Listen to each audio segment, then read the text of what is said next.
प्यारे बच्चों, कारतूस हमारा ये सबक एक ड्रामा है जिसको मशहूर ड्रामा निगार और ड्रामेटिस्ट हबीब तनवीर ने तहरीर किया है। इस ड्रामे के पीछे जो सबसे अहम मकसद है ड्रामा निगार का, वो ये है कि किसी भी मुल्क की तारीख़ में जो जाबाज होते हैं, मुल्क के लिए क़ुरबानी देते हैं, उनकी अज़मत हमेशा बाक़ी रहती है और पूरा मुल्क उनको सलाम करता है। यहाँ सन 1857 से पहले यानी जंग प्लासी के बाद क्या हालात थे हिंदुस्तान में, इसको पेश करने की कोशिश की गई। अलग अलग जगह लड़ाई, कहीं रानी लक्ष्मीबाई जो थी शहीद हुई, कहीं बेगम हज़रत महल लखनऊ में बागियों की और जो जंग आज़ादी के मतवाले थे उन लोगों की सरपरस्ती कर रही थी, कहीं तातिया टोपे थे, कहीं बहादुर शाह ज़फ़र थे। ये सब इन अफराद से पहले के जो अफराद थे उनके बारे में यहाँ बताया गया है। अंग्रेज़ों ने अवध पर कब्ज़ा कर लिया था। इस बैकग्राउंड को अपने सामने रखिए और देखिए कि गोरखपुर के जंगल हैं। पहले से इन्होंने बताया है कि लैंप की रोशनी है, चांदनी छटकी हुई है, दूर दूर तक जो है सन्नाटा छाया हुआ है जंगल में।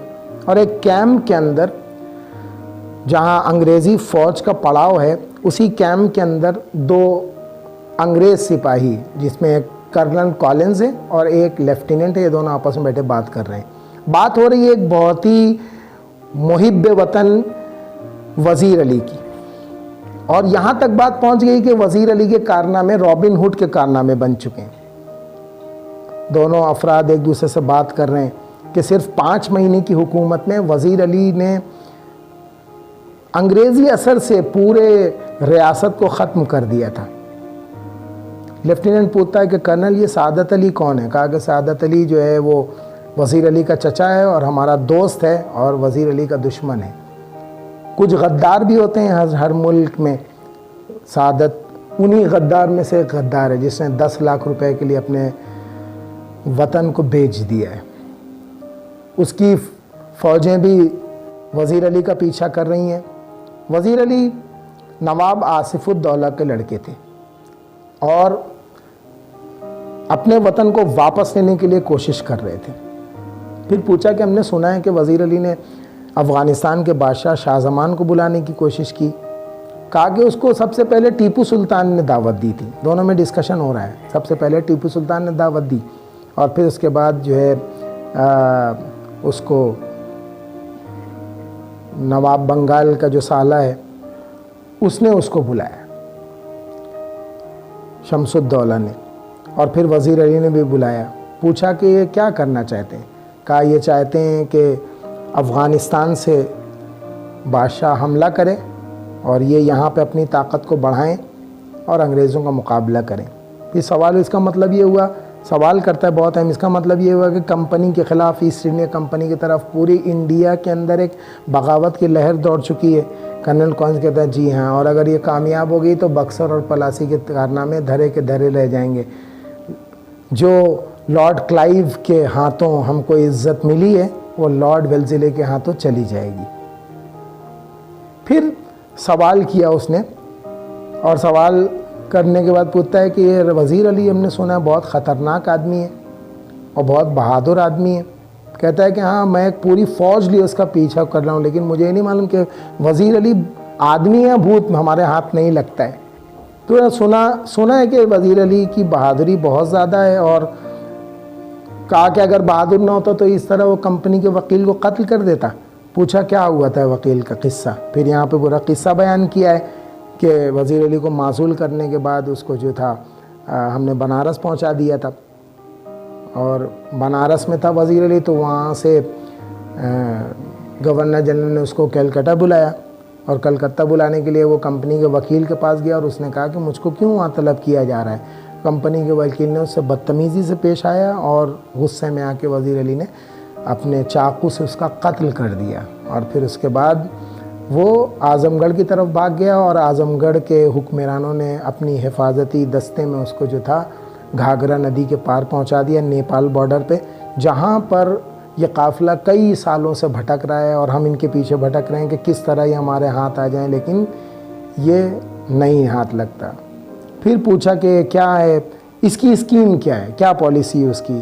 कहा उसकी पॉलिसी कि वो अपनी ताकत को बढ़ाए, सादत अली को माजूल करे और फिर उसके बाद जो है हमला करके अंग्रेज़ों को वहाँ से निकाल दे। कर्नल पूछता है कि क्या मुमकिन है कि ऐसा हो सकता है। लेफ्टिनेंट ने जब कर्नल से पूछा तो कहा कि हमारी फ़ौजें और सादत अली की फ़ौजें बड़ी बेसब्री, बड़ी ताकत से और बहुत ही जो है कोशिश के साथ लगी हुई उसके पीछे, लेकिन अभी तक वो हमारे हाथ नहीं लगा है। लेफ्टिनेंट पूछता है कि हो सकता है कि शायद ये वो नेपाल पहुंच गया हो। कहा नहीं, वो उन्हीं जंगलों में है। इतनी देर में एक सिपाही दाखिल होता है और कहता है कि दूर से गर्द उड़ती हुई दिखाई दे रही है। कर्नल कहता है कि सिपाहियों से कहो कि वो तैयार रहें। सिपाही सलाम करके चला जाता है और कहता है कि इन लोग आपस में बात कर रहे हैं कि गर्द तो ऐसे उड़े जैसे कोई काफ़िला आ रहा हो, लेकिन ये तो सिर्फ एक ही आदमी चला आ रहा है, एक सवार है जो सरपट घोड़ा दौड़ाए हुए चला आ रहा है।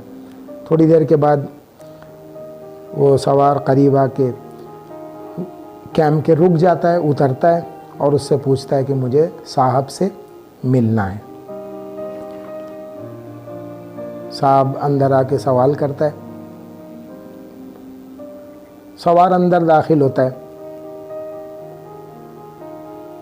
और उससे पूछता है कि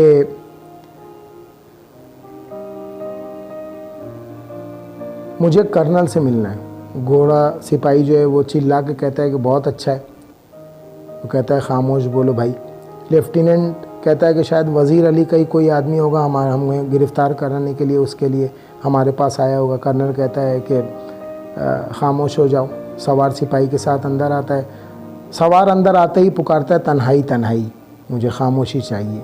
कर्नल कहता है यहाँ कोई गैर आदमी नहीं है, यानी या वो है लेफ्टिनेंट है या मैं हूँ, आप अपना राज कह दें। सवार कहता है दीवार हमें गोश्त दारद, तन्हाई यानी दीवारों को भी कान होते हैं, मुझे तन्हाई चाहिए। कर्नल लेफ्टिनेंट सिपाही को इशारा करता है, दोनों वापस चले जाते हैं। और फिर उसके बाद सवार उससे पूछता है कि आपने इस मकाम पर खैमा क्यों डाला है। कर्नल बताता है कंपनी का हुक्म है कि जहाँ भी हो वज़ीर अली को ज़िंदा है मुर्दा गिरफ़्तार कर लिया जाए। पूछा एक आदमी को गिरफ़्तार करने के इतना बड़ा लश्कर लाओ, लश्कर के क्या मानी है। उसने कहा गिरफ़्तारी में मदद देने के लिए। सवार ने कहा वज़ीर अली गिरफ़्तारी बहुत मुश्किल है साहब, बहुत मुश्किल है उसको गिरफ़्तार करना। कर्नल कहता है क्यों। सवार कहता है क्योंकि वो एक जाबाज सिपाही है। कर्नल कहता है मैंने भी सुन रखा है, आप क्या चाहते हैं। कहा मैं चाहता हूँ कि मुझे चंद कारतूस मिले। चंद कारतूस, कारतूस असल में कैटरिज को कहते हैं, गोलियों कहते हैं, पुराने ज़माने में इसको हम लोग कारतूस कहते थे। तो कैटरिज का जो उर्दू वर्जन था वो हम कारतूस के तौर पर इस्तेमाल करते थे। तो यहाँ पे है कि वो कारतूस मांगता है। पूछता है ये किस लिए। कहता है वज़ीर अली को गिरफ़्तार करने के लिए। कहता है वाह वाह ये लो 10 कारतूस। कहता है शुक्रिया। पूछता है आपका नाम क्या है। कहा है मेरा नाम वज़ीर अली है। कहता है हक्का बक्का है कर्नल, वज़ीर अली खुद आ गया। ये एक अजीब व गरीब इम्पैक्ट है, बताने की कोशिश की कि जो बहादुर आदमी होते हैं वो दुश्मन के घर के अंदर तक चले जाते हैं और उनको खौफ नहीं होता।